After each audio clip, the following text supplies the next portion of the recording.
আচ্ছা সবাই এদিকে খেয়াল করো, আমরা এতদিন যোগ এবং বিয়োগ শিখছি তাই না? আজকে আমরা একটা নতুন জিনিস শিখব, গুণ। গুণ জিনিসটা কি, এই গুণ কিভাবে করতে হয় বুঝতে পারছো? তাহলে এই গুণটাই আজকে আমরা শিখব। এদিকে খেয়াল করো, আমার কাছে কিছু মার্বেল আছে, মাটির মার্বেল। আজকে আমরা এটা দিয়ে গুণগুলি শিখব, ঠিক আছে? আচ্ছা দেখো, আমার কাছে কয়টা মার্বেল আছে? এই 4টা মার্বেল আমি এক জায়গাতে রাখলাম, ভালো করে খেয়াল করবা। এখানে আমি 4টা রাখলাম, এখানে আমি 4টা রাখলাম, এখানে আমি 4টা রাখলাম, তারপর এখানে 4টা রাখলাম। আমি প্রত্যেক জায়গায় কয়টা করে মার্বেল রাখলাম বলো তো?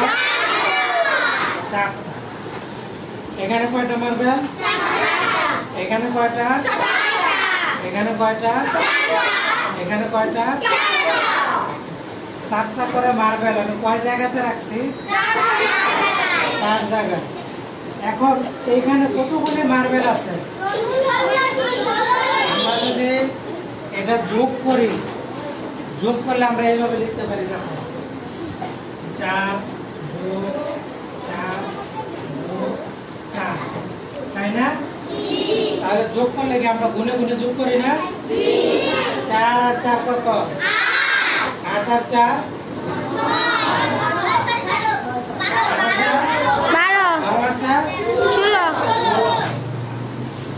দেখো আমরা সহজে যোগ করে বের করলাম। এখানে 16টি মার্বেল আছে। এখন আমরা এটা গুণ করব কিভাবে? আজকে তো আমরা গুণ শিখবো তাই না? তাহলে দেখো আমরা কিভাবে শিখবো। কয়টা করে মার্বেল আছে? 4। তাহলে আমি লিখলাম 4। এই 4 হচ্ছে আমাদের মার্বেল, মোট মার্বেল। আমাদের এই জায়গায় মোট 4টা মার্বেল আছে না? আচ্ছা, তারপরে আমরা দেখলাম যে আমরা মার্বেল গুলো 4 জায়গাতে রাখছি তাই না? জি। তাহলে 4 জায়গার জন্য আমরা লিখলাম, মনে করো 4টা প্লেটে রাখছি, ঠিক আছে? তাহলে আমরা লিখলাম 4। এটা হচ্ছে প্লেটের সংখ্যা। দেখছো সবাই, খেয়াল করছো? আমাদের মোট মার্বেল 4টি, প্লেটের সংখ্যা 4টি। এখন আমরা যখন যোগ করি আমাদের চিহ্নটা এরকম থাকে না? যখন আমরা গুণ করব চিহ্নটা একটু এরকম বাঁকা হয়ে যাবে, বুঝতে পারছো? ক্রস চিহ্নের মতো। তাহলে এই চিহ্নটার নাম কি? গুণ চিহ্ন। সবাইকে চিনবা গুণ চিহ্ন দেখলে? তাহলে এখন আমরা 4টা মার্বেল আমরা 4 জায়গায় রাখছি, এজন্য মাঝখানে একটা গুণ চিহ্ন দিয়ে এবার আমাদের কয়টা মার্বেল হয় সেটা আমরা বের করব।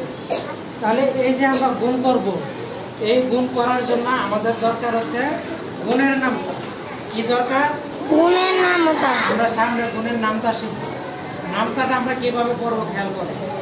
আমাদের এখানে 4টা না, একবার, তাহলে 4 অক্ষে 4। এখানে গেলে কয়বার হয়? 2 বার। কয়বার হয়? তাহলে 4 দুগুণে 8। এখানে আসলে কয়বার হয়?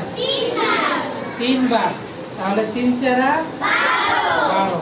এখানে আসলে কয়বার হয়? 4 বার।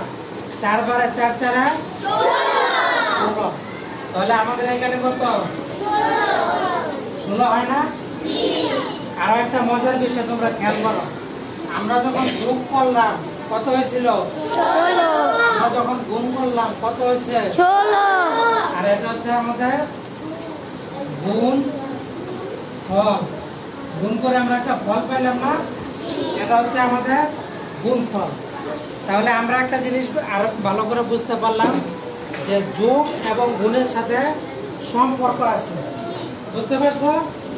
যোগ চিহ্নটাই কিন্তু যদি আমরা একটু বাঁকা করে দেই গুণ চিহ্ন হয়, তাই না? ঠিক তেমনি যোগের সাথে এই গুণের সম্পর্ক আছে। গুণ হচ্ছে যোগের সংক্ষিপ্ত রূপ। কি রূপ? যোগ করতে গেলে যেমন অনেক জায়গা লাগে, অনেক বড় হয়, গুণ করতে গেলে ছোট হয়। আমি তোমাদেরকে আরেকটা উদাহরণ দেখাই। মনে করো আমার মার্কের 1 2 3 4 4 5 6 7 8 কয় জায়গাতে আছে? 8 জায়গায়। দেখো আমি এই যোগটা লিখতে গেলে আমার যোগটা অনেক বড় হয়ে গেল না? আর যদি আমি এইভাবে লিখি যে আমার 4টা মার্বেল গুণ আছে 8 জায়গায়, এই লেখাটা ছোট হয়েছে না? তাহলে এটাই হচ্ছে সংক্ষিপ্ত রূপ, এটাই হচ্ছে গুণ। তাহলে তোমরা সবাই কি গুণ বুঝতে পারছো? কিভাবে গুণ বুঝতে পারছো? তাহলে আমরা আগামীতে এই গুণাঙ্কগুলি শিখবো।